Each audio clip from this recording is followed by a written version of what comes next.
boa tarde. Boa tarde, estamos de volta. E, em continuidade, gostaríamos de agradecer a presença de todos vocês, em especial dos nossos patrocinadores, e relembrando que, antes de iniciar a nossa primeira palestra de hoje, a emissão de certificados é vinculada ao acesso pela plataforma. Então, vocês têm que acessar pela plataforma Even, porque o certificado é emitido automaticamente. E, em continuidade ao nosso terceiro dia de evento, convidamos para ministrar a palestra de abertura de hoje com o tema Fungos entomopatogênicos para controle de vetores e pragas, o Dr. Hélio Gomes Fernandes, formado em Ciências Biológicas, bacharelado em 2007, pela Universidade Estadual de Montes Claros, mestre em Microbiologia Agrícola e do Ambiente, em 2010, pela Universidade Federal do Rio Grande do Sul, doutorado em Microbiologia Agrícola, em 2015, pela Universidade Federal de Viçosa, e período sanduíche na University of Auckland, no Laboratório de Metabolômica da Nova Zelândia. Pós-doutor em Biodiversidade e Uso dos Recursos Naturais pela Universidade Estadual de Montes Claros, também trabalhando principalmente em pesquisas científicas com o controle microbiano de insetos. Atualmente, ele é responsável técnico e CEO proprietário da Biomoc, Controle Integrado de Vetores e Pragas Urbanas, que também é uma startup em biotecnologia, pesquisando micro-organismos entomopatogênicos para o desenvolvimento de bioinseticidas. Então, com a palavra, Dr. Hélio Gomes Fernandes. Muito obrigado, Tatiane, pela apresentação. Boa tarde a todos participando do simpósio. Vou fazer uma palestra aqui hoje voltada principalmente ao controle microbiano de insetos, que é uma atividade que vem crescendo bastante aí ao redor do mundo e principalmente aqui no Brasil. Vou compartilhar aqui minha tela.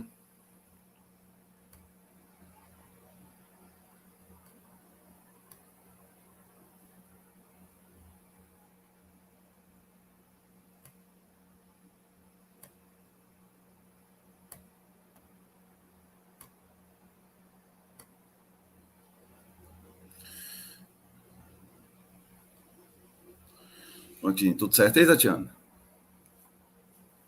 Tudo certo, pode começar, professor. Vamos lá, então, pessoal. Trabalho aí bastante tempo já com fungos entomopatogênicos, voltado ao controle biológico, e hoje meu principal objetivo é introduzir o controle biológico em controle de vetores e pragas em área urbana, e também desenvolver bioinseticidas aí para esse objetivo, para a praga urbana. Nós já sabemos aí que o controle biológico ele já é bem estabelecido e tem muito investimento na área agrícola, mas no segmento de controle de pragas urbanas isso não existe ainda. Vamos lá. Para começar, vou falar um pouco sobre a história do controle biológico, sobre alguns conceitos, definições. Então, a patologia de inseto abrange a etiologia, que é a origem da doença dos insetos, a sintomatologia, que é como a gente identifica determinados insetos, artrópodes se comportam, e a episotologia, que é aí que a gente aproveita do controle biológico, né? Que é quando esse micro-organismo, esse fungo ou bactéria, ele se reproduz, ele se comporta passando de um organismo para o outro. Nisso aí a gente tem o controle biológico estabelecido. Um pouquinho do histórico aqui da patologia no controle microbiano de insetos. Os chineses já há 2.700 a.C. e os egípcios já relataram doenças em bicho da seda e abelhas. Eles começaram a perceber que determinados indivíduos aí de abelhas, do bicho da seda, eles se comportavam diferente. Naquela época ainda não sabia ainda de micro-organismo, então isso foi só uma observação. Aristóteles também descreveu no livro dele a doença da podridão da cria, doença que ataca abelhas, e é inclusive recorrente hoje no Brasil. Em 1664, foi feita a primeira recomendação do uso de macerados de lagartas doentes para o controle de uma praga de floresta. Ou seja, eles perceberam que pegando determinadas lagartas, que elas subiam até o topo da árvore, em vez de ficarem ali comendo, destruindo ali as plantações, eles maceraram essas lagartas aí com um comportamento diferente, e pulverizaram ela em outras lagartas, e eles conseguiram aí fazer um controle biológico. Hoje a gente sabe que essa lagarta ela é contaminada pelo vírus, por um vírus por causa dessa característica dela. Primeira classificação, então, de um entomopatogênico foi feita aqui, ó, em 1726, identificando o fungo Cordyceps. Todo mundo aí já deve ter visto falar, principalmente em redes sociais, no Facebook, de que fungo faz formigas virarem zumbis. Então, é esse fungo aqui, ó, que causa isso na formiga. Ele, antes de matar a formiga, ele deixa ela meio descontrolada, meio andando sem sentido. Então, é esse fungo aqui que é o responsável por isso. Agostinho Bassi, então, ele comprovou que esse fungo Balvera bassiana era causador da muscardine branca, do bicho da seda, que é esse fungo aqui, ó.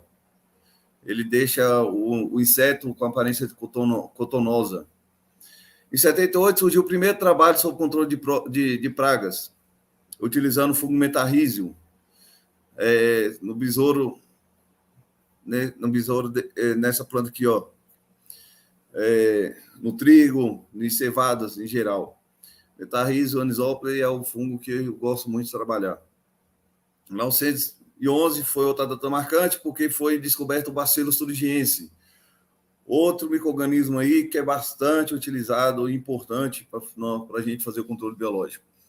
No Brasil, então, a patologia de inseto iniciou-se aí por volta de 100 anos, com algumas referências aí de patógenos atacando inseto. Então, hoje tem 100 anos aí que nós começamos aqui no Brasil a trabalhar controle biológico. Então, até meio recente, né, essa área aqui para nós.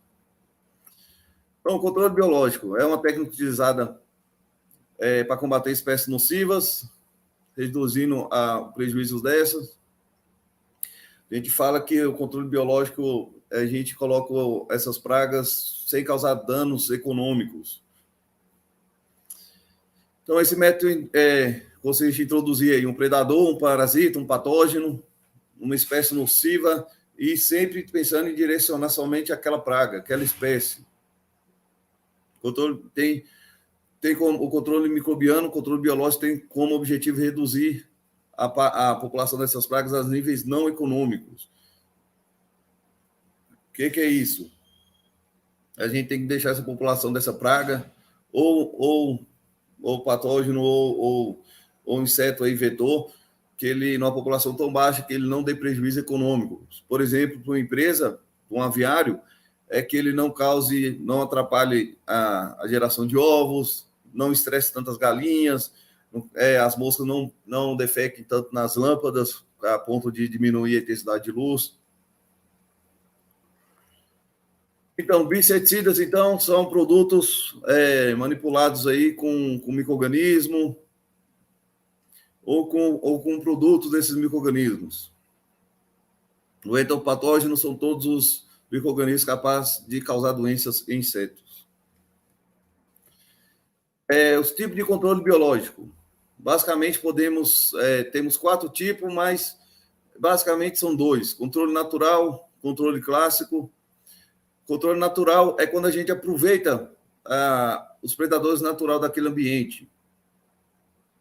Todo mundo sabe que, por exemplo, numa monicultura, a monicultura ela é muito favorável ao aparecimento de determinadas pragas, uma ou duas, justamente porque ali só tem um tipo de vegetação, de planta, e ali provavelmente não vai ter os predadores naturais dessas pragas que vão ter trabalho.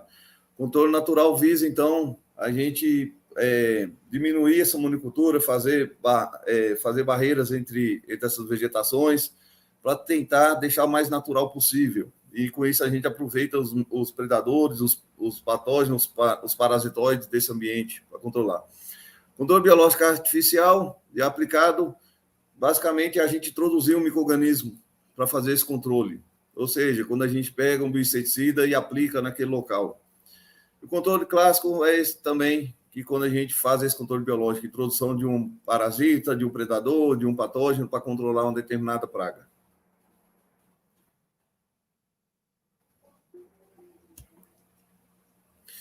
Nós podemos usar aí alguns agentes para fazer o controle microbiano de insetos.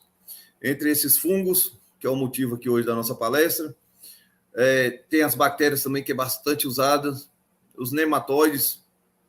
Os nematóides são bem interessantes, que eles conseguem fazer redes no solo para capturar insetos, larvas e até outros nematóides também, helmintos. Os vírus, o vírus é bastante curioso, porque os vírus são bastante específicos para determinado controle de pragas ou de um vetor ou praga. E também podemos usar os protozoários. Mas, basicamente, bactérias e fungos são os principais aí, são os que lideram aí na utilização do controle de vetores e pragas. A vantagem de se utilizar controle biológico é a especificidade. Alguns patógenos, alguns entomopatógenos possuem, eles são específicos para determinadas pragas. Por exemplo, uma espécie de vírus, ele é específico para determinada espécie de praga. E a patogenicidade, a gente consegue selecionar um micro-organismo, um fungo, por exemplo, para que ele seja específico a determinado gênero ou ordem de inseto, ou até espécie. Com isso, ele não vai fazer mal a outras espécies desse ambiente. Não vai atingir polinizadores, por exemplo, insetos benéficos. E, geralmente, a aplicação desses micro-organismos não acerta os inimigos naturais dessa praga. Então, a gente tem aí uma colaboração, né, uma cooperação. Se a gente conseguindo trabalhar direito, estudando, a gente faz uma aplicação clássica do controle biológico e a gente tem ainda a ajuda dos predadores naturais. A multiplicação e dispersão. Esse é outro ponto importante. Existem condições, existe forma da gente conseguir introduzir, fazer um controle biológico para que nesse ambiente caracterize a episotologia, a transmissão desses micro-organismos entre eles, entre as pragas. Ou seja, aplicando com fungo, por exemplo, para controle biológico de um díptero, de uma mosca, essa mosca ela vai transmitir esses esporos para outros fungos. E até o vento mesmo carreia esses esporos para atingir outros insetos, a mesma espécie dessas pragas. E isso é uma vantagem que, por exemplo, o inseticida químico não tem. Dos focos primários, pode surgir focos secundários, que é isso que eu estou falando. Um mosquito aqui, por exemplo, fazendo controle biológico de mosca. Essa mosca, então, ela vai ser infectada, ela vai morrer, vai ficar grudada, por exemplo, numa parede, e dali vai surgir focos secundários. Então, a primeira aplicação seria o primário, e o secundário seria da própria inseto transmitir esses esporos no ambiente. E tem um controle duradouro, que é justamente isso, é o estabelecimento dessa doença, né, patogênica no ambiente. Então, isso ali vai se manter até diminuir bastante a população desses vetores e pragas. Quanto à poluição e toxicidade, por exemplo, entomopatógenos, fungos, por exemplo, entomopatógenos em geral, eles não reproduzem, eles não crescem, eles não se desenvolvem acima de 30 graus. Então, por exemplo, uma ave aí, num aviário, que as aves têm em torno aí de 36, 40 graus de temperatura corporal, então ela não vai ter nenhum problema para ela. E nós também temos temperatura corporal aí acima de 30 graus, então isso também não faz mal, eles não vão fazer mal para a gente. E a questão da resistência. Dificilmente um vetor ou uma praga vai criar resistência a esses entomopatógenos. Lembrando que são dois organismos vivos. Se um desenvolve alguma forma de escapar dessa infecção, o fungo também, ou o micro-organismo também tem essa capacidade também de adquirir novas formas de infecções.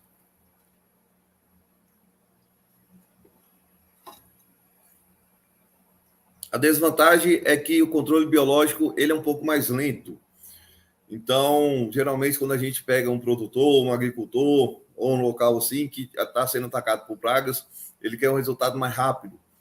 E isso a gente consegue usar bem com inseticida, apesar de existir também uma forma de inundação do controle biológico com uma concentração maior de micro-organismo, quando a gente consegue ter um resultado bem mais rápido. Mas, em geral, o controle com inseticida é mais rápido do que o biológico. Mas o controle biológico é mais duradouro.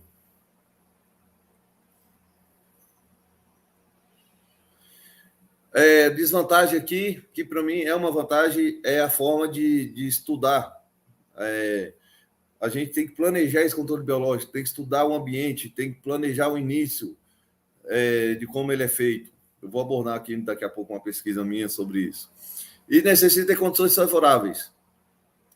Como é um organismo vivo, ele depende de condições favoráveis, pH, temperatura, umidade, o que já, por exemplo, inseticida não depende muito de temperatura, de pH, de luminosidade.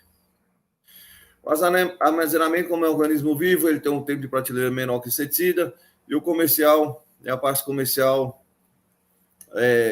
que muito desses, do controle biológico, esses vetores e pragas acabam ficando dentro dos frutos, mas isso é só em casos de autoinfestação. Na verdade, eu só estou mostrando aqui essas desvantagens aqui, vou ter que mostrar mesmo. Eu não vejo desvantagem nenhuma entre controle biológico e sobre o inseticida, tá? Só vejo vantagens nisso.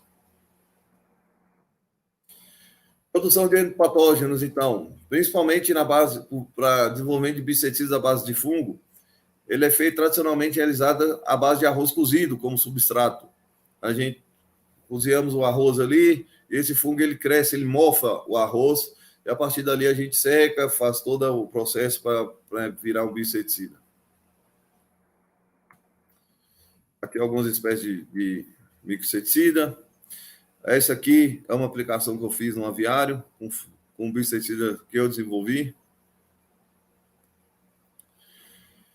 Então, vamos agora abordar um pouco mais especificamente sobre os fungos entopatogênicos.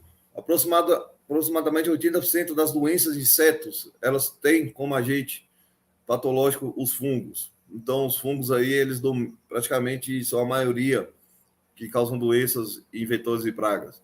E por isso a gente consegue, hoje existem muito mais produtos diversificados em relação aos fungos.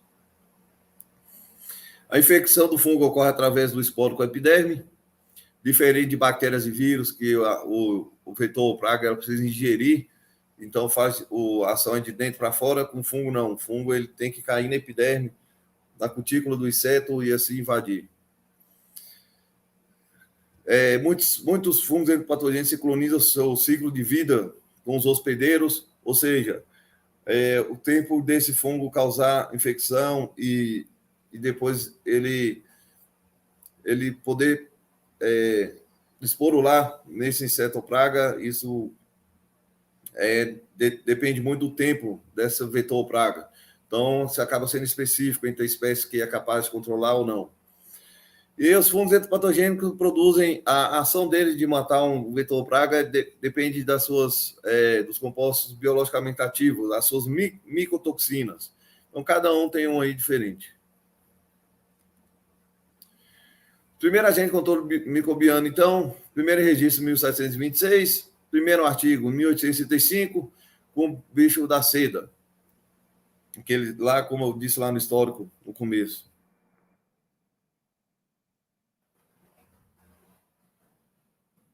O fungo patogênico, então, ele tem contato, ele tem ação de contato. O solo é o maior reservatório natural desses fungos endopatogênicos. Tem duas formas da gente conseguir isolar fungo endopatogênico no meio ambiente. Ou através do inseto mesmo, na busca ativa desses insetos com característica de colonização com fungo endopatogênico, ou fazendo isolamento do solo, que dá um pouco mais de trabalho, mas é possível. E a gente consegue usar a variabilidade genética desses fungos. E eles têm um largo espectro, eles podem atacar tanto ovos, pulpas, ninfas e adultos, todas as fases do inseto. Aqui, então, o processo de infecção desses fungos. Esse é o esporo do fungo, ele cai na cutícula, aqui ele forma um apressório. Pessoal, esse apressório que o fungo desenvolve, o esporo cai na cutícula do inseto, e ali, a hora que chega, ele recebe os sinais ali que está num ambiente favorável para a germinação desse esporo, ele começa a crescer, e esse apressório, ele é como se fosse ele é uma estrutura circular que ele tem a finalidade de quebrar essa cutícula e invadir a o sistema, a hemolífa do inseto. Só para vocês terem ideia, essa pressão que o apressório faz na cutícula do inseto, ela é comparada com uma pata do elefante, com o elefante em cima da gente. Então, imagina a pressão que é e acaba atravessando a gente. É uma comparação aí com a força que esse apressório faz para invadir, para infectar um inseto. Depois disso ocorre a penetração, aí aqui ele passa para a hemolinfa, e aqui na hemolinfa, então, ele solta todas essas toxinas aqui, ó, todas essas micotoxinas, dependendo da espécie, balvericina, por exemplo, a do Balvéria, e assim vai.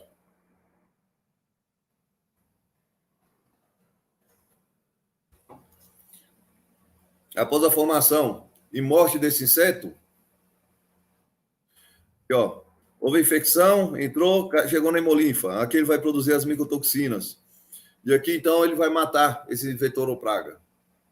E depois, daqui, então, o que ele faz? Ele precisa sair para fora de novo, colonizar a estrutura externa desse inseto e produzir seus esporos para ele poder dispersar no ambiente.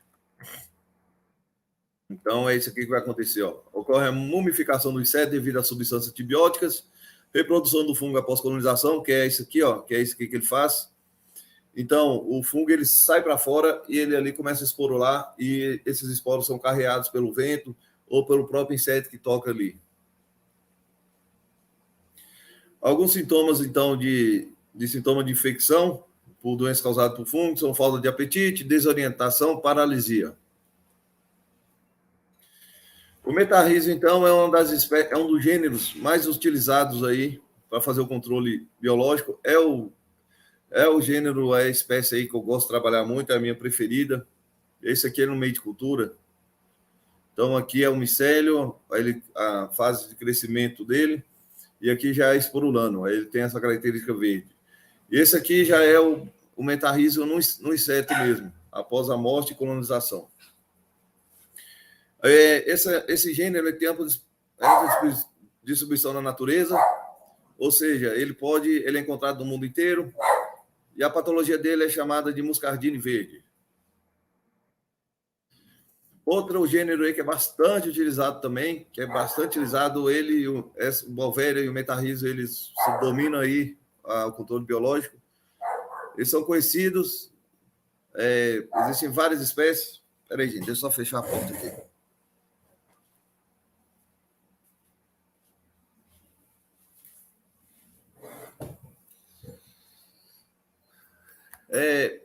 O gênero Balvéria também, ele praticamente acontece no mundo inteiro. Ele é bastante isolado das amostras de solo. A doença causada por gênero Balvéria é a muscardine branca. Aqui também é uma placa minha, uma foto minha. Então, ele é branco, em vez do metarrísio era verde. E o metarrísio, ele causa... ele deixa o inseto verde. Aqui, não. O Balvéria, ele deixa branco. Parece que o inseto, ele fica cotonoso, né? Parece que passaram algodão em volta dele. Outro fungo também que é bastante utilizado, eu gosto muito, é chamado tricoderma. Ele é um promissor agente de biocontrole. Ele, além de controlar insetos, ele também controla fitopatógenos, fungos fitopatogênicos. Aqui, ó. Esse aqui é um fítio, que é uma espécie de fungo que é fitopatogênica, que tem bastante problema aí no Brasil inteiro. E o tricoderma consegue hiperparasitar esse fungo. Isso aqui é uma hifa, tá, gente? E o tricoderma consegue invadir o interior da hifa e hiperparasitar esse fitopatógeno. Então, o tricoderma, além de controlar, a tropa dizer que também controla próprios fungos fitopatogênicos. Aqui ele também no meio de cultura, ele também tem ele é bem esverdeado. Bom, pessoal, eu preciso falar aqui também, abordar um pouco rapidamente sobre bactérias antipatogênicas, porque eu não posso falar de controle biológico microbiano sem falar dessas bactérias.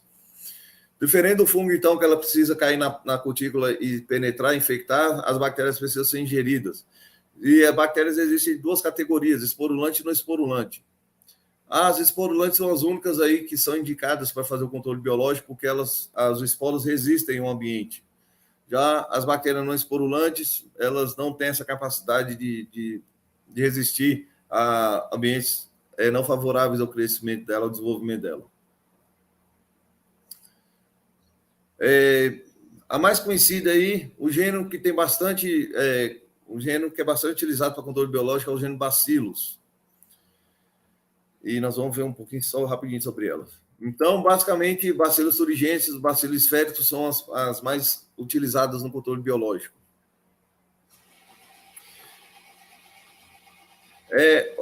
O Bacillus thuringiensis, ele tem uma característica bastante importante, que é ele cresce numa temperatura aí favorável de 10 a 45 graus. E o mais importante dela é que o Bacillus thuringiensis ele produz essas proteínas CRY. Nós vamos ver por que ela é importante. Aqui é a bactéria, então, aqui tem um desenvolvimento a partir da hora que ela encontra um ambiente não favorável, ou a gente faz isso durante a fermentação para produzir um bicercida à base dessa bactéria. Quando ela encontra um ambiente desfavorável, ela vai começar a esporulação. Então, ela isola ali o seu ácido nucleico e produz a proteína que vai causar a morte do inseto. E nisso a gente consegue... e essa proteína, essa CRY, que vai fazer a morte do inseto. Por outro lado, a gente consegue usar o endosporo para aplicar no ambiente. E só quando o inseto ingerir esse endosporo, a bactéria volta à fase vegetativa e lá dentro ela consegue eliminar o inseto através dessas proteínas. Bom, gente, isso aqui que é interessante da bactéria. O Bacillus thuringiensis, dependendo do gene que ela carrega no seu material genético, nós conseguimos utilizar ela para especificar a ordem de inseto. O CRY1, ele é específico para lepidópteras, para larvas de lepidóptera. O CRY2, ele é específico para Lepidoptera e Diptera. CRY3, para Coleóptera. CRY4, para Diptera. E assim por diante. Então, olha para você ver como é que a gente consegue ser específico no controle biológico para determinada ordem, para determinado vetor ou praga, preservando outras espécies de interesse ambiental, polinizadores, espécies benéficas do meio ambiente. Aqui, rapidinho, vou passar aqui um pouco do trabalho que eu fiz e ando fazendo, que é o controle biológico de mosca doméstica em aviário. A mosca doméstica é aquela mosca pretinha que fica ali no almoço da gente, tem no Brasil inteiro, e é época de chuva aí, de calor, que ela explode a população. Essas moscas, então, no aviário, elas causam estresse no animal, interferindo no ganho de peso, afetando a postura de ovos. Elas produzem distribuição geográfica mundial, e elas podem voar por vários quilômetros. E ela tem um alto grau de sinotropia, ou seja, ela se adaptou muito bem à vida dentro da cidade, né, na área urbana. Essa aqui é a referência do artigo que eu vou abordar rapidinho agora. Esse aqui é um aviário de postura, que eu faço esse trabalho já há um bom tempo. Fica aqui na região de Montes Claros, no norte de Minas Gerais. Então, essas moscas, as larvas dessas moscas, então, foram coletadas. Aqui, ó, as galinhas ficam na gaiola suspensas e aqui ficam as fezes, a cama do aviário, como chamamos. E aqui que se desenvolve as larvas dessas moscas domésticas. Aqui que é o local de reprodução dessas larvas, dessas moscas. Então, foi coletado, foi levado para o laboratório, criado em caixa entomológica, alimentados. E entre os fungos isolados, entre o patógeno isolado no solo, alguns também foram fornecidos pela Embrapa, pelo Senagem, que é o banco lá de micologia da Embrapa. Foi feito, então, o cultivo desses fungos, a esporulação deles e o bioensaio nas larvas de mosca doméstica.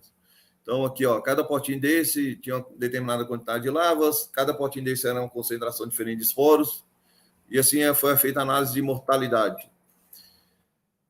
Aqui a concentração menor, aqui a concentração maior de esporos por ml, e aqui a gente viu que o metarrísio CG30, que foi fornecido pela Embrapa, ele teve uma mortalidade muito maior do que os demais fungos patogênicos. Então, esse fungo aqui, essa espécie foi selecionada para a gente fazer a preparação, o biceticida para fazer a aplicação no aviário. Foi checada as condições ambientais desse aviário. Como eu disse lá, a aplicação do controle biológico de micro-organismos depende de ter condições favoráveis, né? Então, foi feito todas as condições, ó, temperatura de umidade da cama ok, o pH ok. Aqui foi feito, então, aqui eu fiz a produção massal desse fungo, o biceticida, propriamente dito. Utilizando o próprio restaurante universitário, cozinhei um arroz, sem óleo e sem açúcar, tá, gente? O fungo ele não é tão exigente assim quanto a tempero.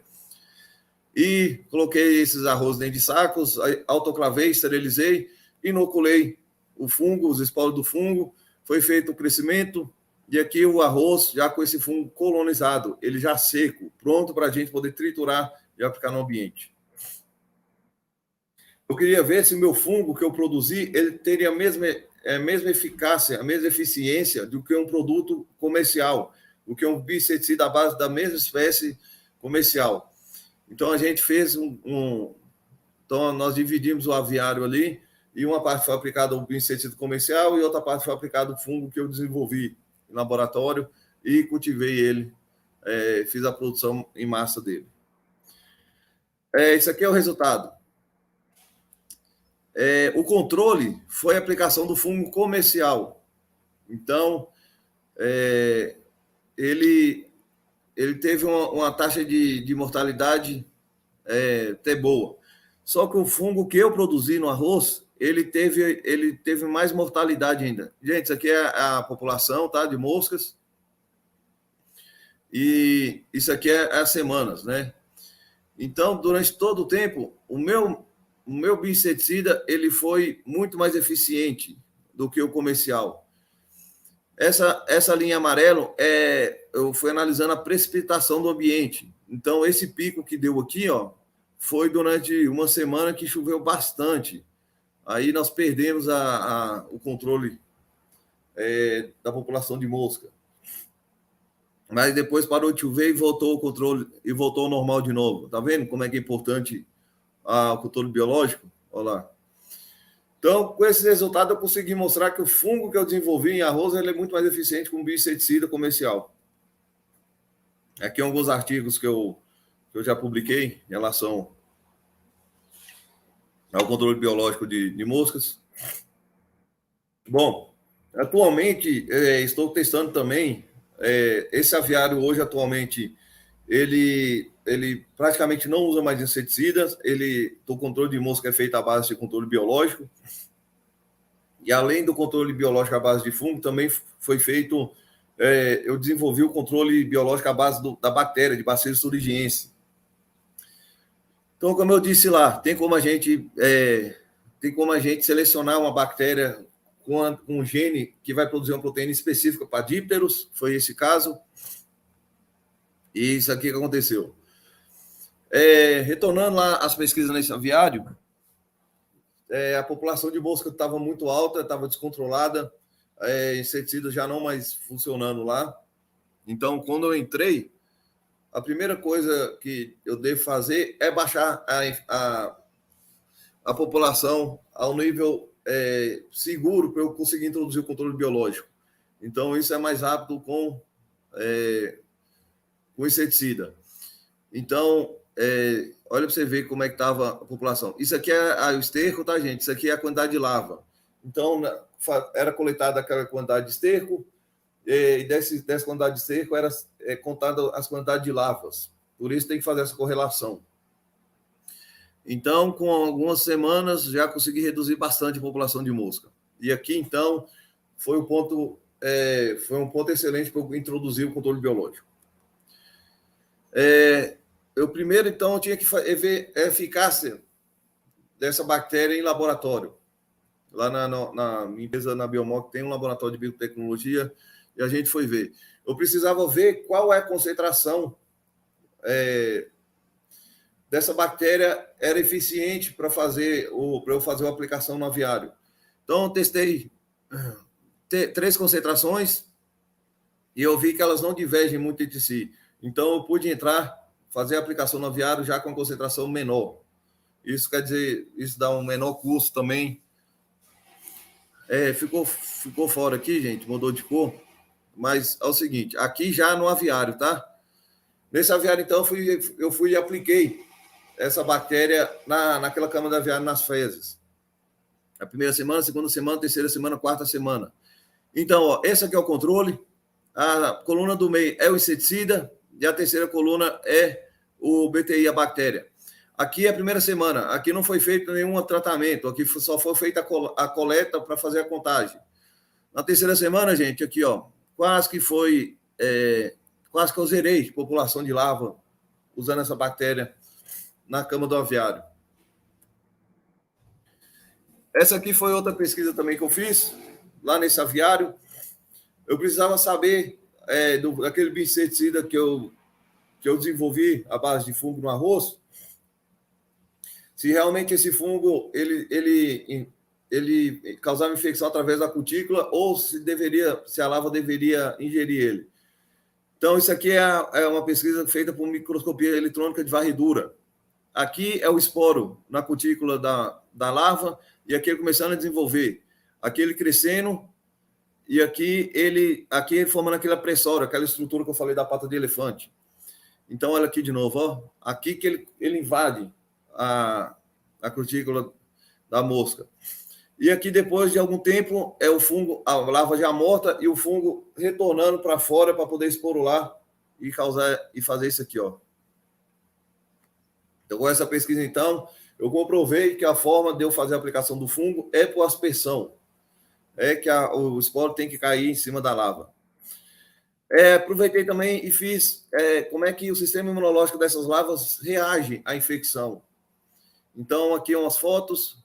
A partir da hora que eu aplico, que eu pulverizo e esporo daquele fungo que eu fiz no arroz, em cima das cutículas de larvas. Como é que era a reação do sistema imunológico das moscas, dessas larvas, né?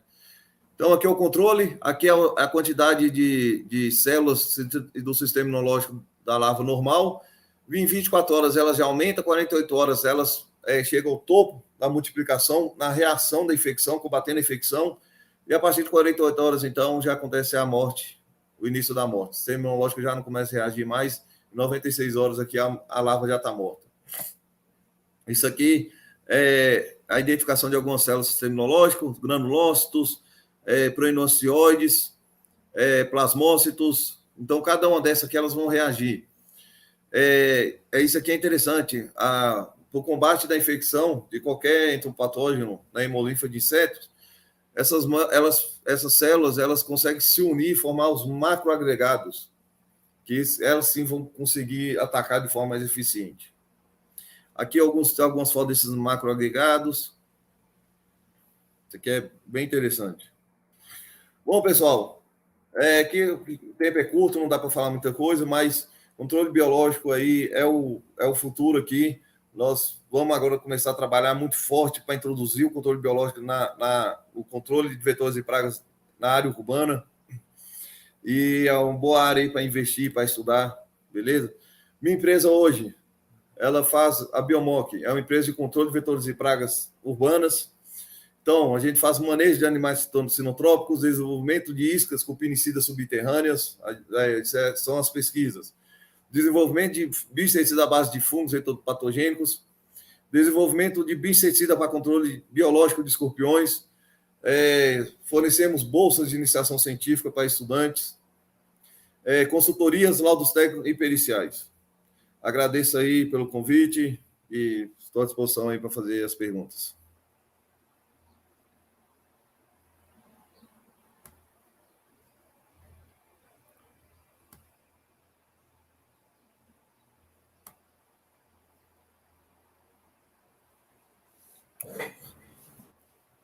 gente quer agradecer imensamente, né, a palestra do professor Dr. Hélio Gomes Fernandes. É um tema super atual, né, professor, em tempos onde a humanidade tem contaminado solos, recursos hídricos, então entra como uma alternativa aí muito mais sustentável, né? Antes da gente finalizar, tem alguns comentários aqui, professor, e algumas perguntas que eu queria que o senhor pudesse nos responder. Claro. O pessoal no chat lá da plataforma. Então, aqui, a Clarice, excelente palestra, um tema super interessante. A Débora, parabéns, professor, um assunto super necessário.